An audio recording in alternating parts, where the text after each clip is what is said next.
Hello students. आज देखिए एक नया टॉपिक है आपके सामने, how to write an article. ये क्लास 11th 12th के स्टूडेंट्स के लिए बहुत ज़रूरी है क्योंकि ये 10 मार्क्स का आता है। 10 मार्क्स का आता है और ये 10 मार्क्स का जो डिस्ट्रीब्यूशन होता है वो अभी बताएंगे किस तरह से होता है। तो आर्टिकल लिखते समय थोड़ा सा कुछ बातों का ध्यान में रखना चाहिए। जो बातें ज़रूरी हैं उन बातों को मैं आपको बताऊंगा और लिखने का तरीका मैं बताऊंगा कि कैसे आप आर्टिकल को एक्सटेंड करेंगे। सपोज यहाँ पर एक टॉपिक दिया है, एक क्वेश्चन दिया है। एक क्वेश्चन के माध्यम से हम करते हैं। Right an article for a newspaper in 150 to 200 words on the topic child labor occurs। एक हेडलाइन हो गई हमारे पास, जैसा हमने क्वेश्चन को पढ़ा वो हेडलाइन है चाइल्ड लेबर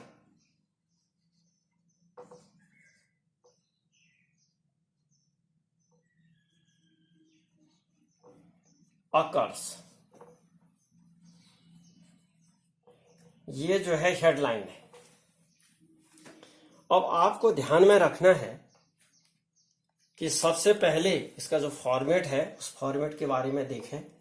चाइल्ड लेबर अकर से इसका हेडलाइन हो गई, ये हो गई आपकी हेडलाइन।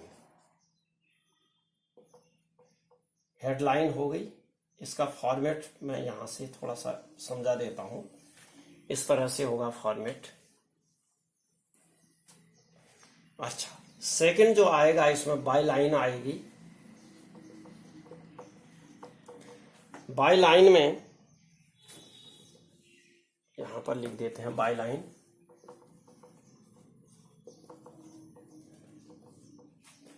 ये हो गया आपका, सपोज आप रामू हैं तो बाय रामू। अगर माना रीना है तो रीना लिखेंगे। लिखेंगे एक ही, दोनों नहीं लिखेंगे। उसमें आ सकता है कि रामू ऑब्लिक रीना, तो आपको इन दोनों में से एक ही लिखना है। और ये एक मार्क का हो गया आपका। देखो एक मार्क आपका आ गया इसमें, ये ध्यान दीजिएगा। अब जो इसका आगे कंटेंट होगा तो वो कंटेंट के कितने पार्ट होते हैं ध्यान दीजिएगा। कंटेंट,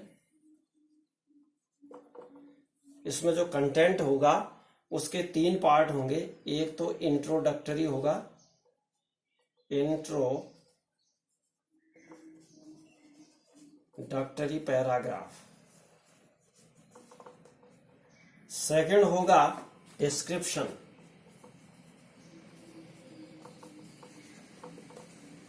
और थर्ड होगा कंक्लूजन।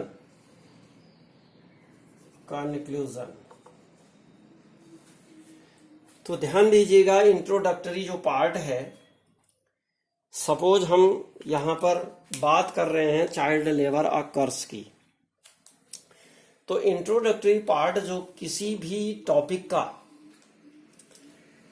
वो पार्ट होगा जिस पार्ट को पढ़ने पर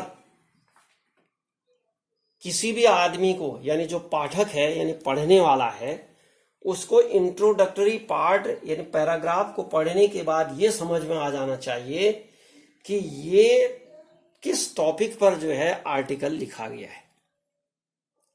तो ये ध्यान रखिए, आप जब भी कोई आर्टिकल आप लिखते हैं आपको बहुत इजीली एक टॉपिक दिया रहता है। यहाँ पर जैसे चाइल्ड लेबर है, या each drop water is important for life, हो सकता है कि पानी बचाने के लिए, कंजर्वेशन ऑफ वाटर के लिए बात हो। तो इस तरह का जो कोई भी टॉपिक जो दिया गया है तो इंट्रोडक्टरी पार्ट आपका ये बता देगा कि आप इसी के बारे में आप लिख रहे हैं, इसी के बारे में आप बता रहे हैं आर्टिकल में। तो इंट्रोडक्टरी पार्ट से को पढ़ करके समझ में आ जाना चाहिए कि आपने चाइल्ड लेबर के बारे में शुरू किया है आर्टिकल लिखना।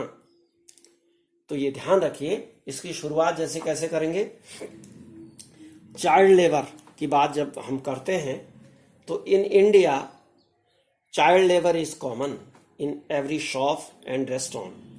We can see a number of children working there. In spite of banned by the government, they are working there. यानी सरकार के द्वारा बैन है फिर भी वो काम कर रहे हैं. और भारत में तो विशेष रूप से बच्चे काम करते हैं. यहाँ पर सरकार के द्वारा चाहे कुछ भी हो, नियम कानूनों की जो है धज्जियां यहाँ उड़ाई जाती है. तो इस तरह से जो है आप शुरुआत करेंगे चाइल्ड लेबर. फिर इसका जो डिस्क्रिप्शन होगा बच्चों, वो डिस्क्रिप्शन जो है ये एक पैरा में लिखोगे. पहला तो पैराग्राफ, एक पैराग्राफ आएगा इंट्रोडक्टरी, और डिस्क्रिप्शन आएगा 1 और 2 पैराग्राफ. अब इसमें ध्यान देंगे कि जो डिस्क्रिप्शन है इसमें चाइल्ड लेबर में, देखिए किसी भी आर्टिकल में या ऐसे में, देखिए ऐसे की बात हम यहां पर नहीं कर रहे हैं क्योंकि ऐसे लंबा होता है और आर्टिकल एक छोटा सा पीस होता है. तो यहां पर आर्टिकल की बात हम कर रहे हैं. तो आर्टिकल में क्या करेंगे, जो इसका डिस्क्रिप्शन होता है वो क्या होता है, एक तो एडवांटेज और डिसएडवांटेज में हो सकता है, यानी इसके फायदे और नुकसान क्या है. जैसे मान लिया जाए हम ये कहें कि साइंस के बारे में लिखें, मिराकिल ऑफ साइंस, या साइंस के बारे में, या कंप्यूटर के बारे में, या टीवी के बारे में. तो उसमें हम कह सकते हैं कि भाई इसके डिसएडवांटेज और एडवांटेज डिसएडवांटेज क्या है. तो कहीं पर ऐसा होता है कि इसके जहां पर एडवांटेज और डिसएडवांटेज नहीं होते हैं, क्योंकि चाइल्ड लेबर तो ये तो बैंड बाय द गवर्नमेंट, यानी सरकार के द्वारा इलीगल है. It is band, it is illegal. काम कराना इलीगल है ये, क्योंकि वो उम्र जो बच्चों की पढ़ने की होती है, उस उम्र में उनको काम में अगर लगा दिया जाएगा तो उनका मेंटल और फिजिकल डेवलपमेंट नहीं हो पाएगा, और आने वाले कल के लिए they will not be able to face any problem in their future.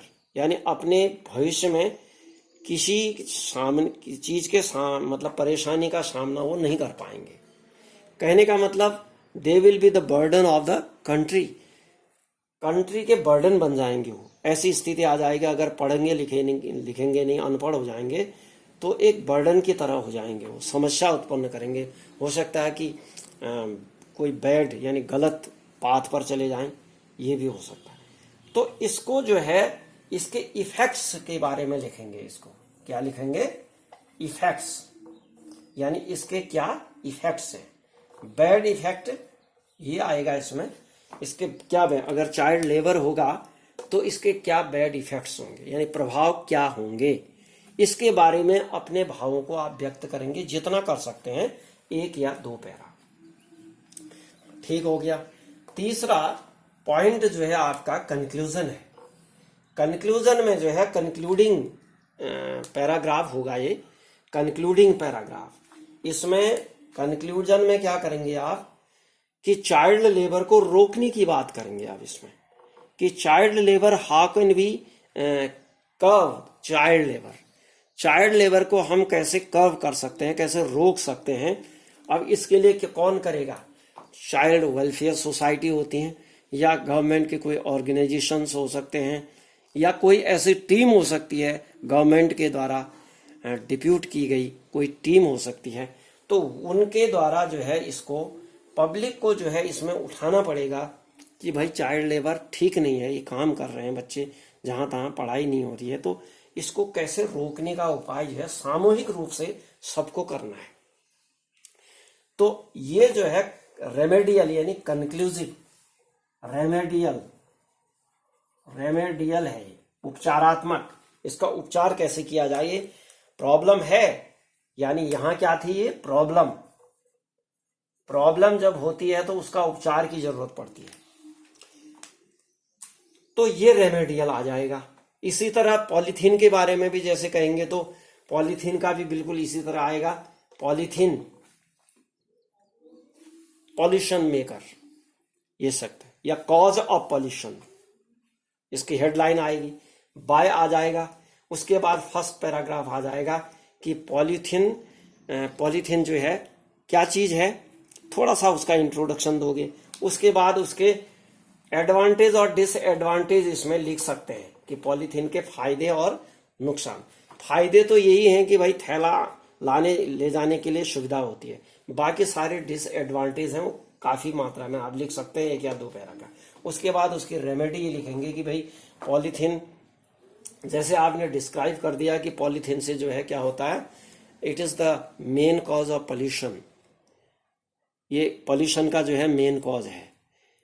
इससे जो है केवल मिट्टी का पोल्यूशन नहीं होता है, वाटर पोल्यूशन होता है, और जलाने पर जो है एयर पोल्यूशन होता है। तो मतलब एक तरह से समझिए कि this is the main cause of pollution. तो पोल्यूशन का कारण है, तो ये तो आपने डिस्क्रिप्शन में लिख दिया। अब इसके रेमेडी लिखेंगे कि भाई इसके लिए पोल्यूशन को बैन कैसे किया जा सकता है। पब्लिक को अवेयर होना पड़ेगा, गवर्नमेंट को भी इसमें जो है मदद करनी पड़ेगी, और कुछ ऐसी संस्थाएं होती हैं जो स्वच्छता से संबंधित बातें करती हैं, तो उनको भी जो है इसमें आगे आना पड़ेगा। ये सारी चीजें मिलकर के जो है इसका रेमेडी, उपचार करना पड़ेगा, मतलब ये। तो कुल मिला के ध्यान रखना है कि इसमें जो इसका कंटेंट होता है, वो पहला पैराग्राफ में उसका थीम आज समझ में आ जाना चाहिए कि भाई किसके बारे में कर रहे हैं, उसका इंट्रोडक्शन, शुरुआत यानी भूमिका जिसको कहते हैं आप।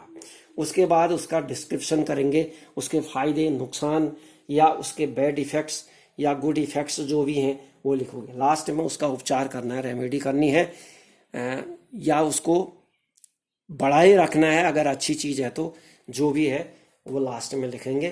तो ये आपका कंक्लूजन हो जाएगा और ये आपका आर्टिकल भी हो गया। अब इसमें ये ध्यान देना है कि पहला तो 1 माह का है, और दूसरा जो है आपका 2 मार्क का है। 1, 2 यानी ये 1 मार्क का है, और ये 2 मार्क का है, और ये आपका जो है 3 मार्क्स का, और ये आपका 2 मार्क का। 3, 2, 5, 2, 7, 1, 8। अब 2 मार्क की आपकी आ गई आपकी क्या, ये ग्रामेटिकल मिस्टेक, मतलब 2 मार्क का ग्रामर देखा जाएगा आपका, कि आपको मतलब ग्रामेटिकली आपने कितना शुद्ध कर रखा है, उसको कितना ठीक लिखा है।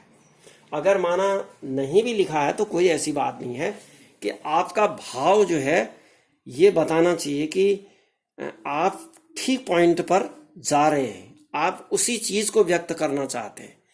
यानी आप, आर्टिकल का मतलब ये है कि आप कितने थॉटफुल हैं, कितने विचारशील हैं। आप अपने how can you express your views bye means of this article. इस आर्टिकल के माध्यम से जो है आप अपने व्यूज को किस तरह से एक्सप्रेस कर सकते हैं। How much capacity you have of expression, expression की कैपेसिटी आप में कितनी है, ये सारी चीजें देखने के लिए ये दिया जाता है। तो ध्यान रखना है, इस तरह से जो है आपका ये आर्टिकल पूरा हो जाता है। और दूसरी बात ये ध्यान रखनी है आपको कि आर्टिकल जो है हमेशा बहुत ही इजी लैंग्वेज में लिखा जाना चाहिए, इजी लैंग्वेज, और 3rd पर्सन में लिखा जाता है, ये ध्यान रखना। 3rd पर्सन में, मैं ऐसा कर सकता हूं, या मैं ये, अब मैं नहीं आएगा इसमें, यानी 2nd पर्सन और 3rd पर्सन का यूज इसमें नहीं होता है, 3rd पर्सन का यूज इसमें किया जाता है। तो ध्यान रखना है, बहुत इजी होना चाहिए, और एक पैरा का दूसरे पैरा के साथ लिंक होना बहुत जरूरी है। फ्रैगमेंटेड नहीं होना चाहिए कि एक टुकड़ा आपने कहीं से उठा के लिख दिया और दूसरा टुकड़ा कहीं से उठा के लिख दिया, तीसरा टुकड़ा, और एक कॉलम पूरा करना, हाँ भाई मैंने तो लिख दिया, ऐसा नहीं। आपके विचार हैं, विचारों में एक तारतम्य बन जाना चाहिए। जब आपने शुरू किया तो आपकी मन में जो है वो विचार आगे को एक्सटेंड, अपने आप अंदर से भाव व्यक्त अपने आप एक्सटेंड हो जाने चाहिए कि हाँ भाई इसके आगे जो है ये, यानी एक तारतम्य बना। पहला जब पैराग्राफ पूरा होता है तो पहला पैराग्राफ दूसरा जैसे स्पर्श करता है, टच करता है, तो लगना चाहिए कि हाँ भाई पहले के बाद बिल्कुल सही तारतम्य में आ रहा है, दूसरे के बाद थर्ड रेमेडियल। तो इस तरह से ये ध्यान देना चाहिए कि एक ऑर्डर में, सीक्वेंस में और एक तारतम्य में इसको बनाना है। तो मेरी समझ में जहाँ तक आता है कि आप समझ गए होंगे इसको कि आर्टिकल कैसे लिखा जाए, और लिखने का तरीका यही है, बिल्कुल इस तरह से पहले इसको कैपिटल लेटर में लिखेंगे, ये कैपिटल में ही लिखा जाएगा, हो सके पूरा की कैपिटल लिख सकते हो, बाई करके लिख देना है। उसके बाद फर्स्ट पैराग्राफ, सेकंड पैराग्राफ और थर्ड पैराग्राफ, इस तरह से करके इसको कंक्लूजन करके आर्टिकल 10 मार्क्स का कंप्लीट करना है। तो dear students, if you liked it, please like, give your comment on the comment box, and if you did not subscribe my channel, please subscribe it. Okay, thank you.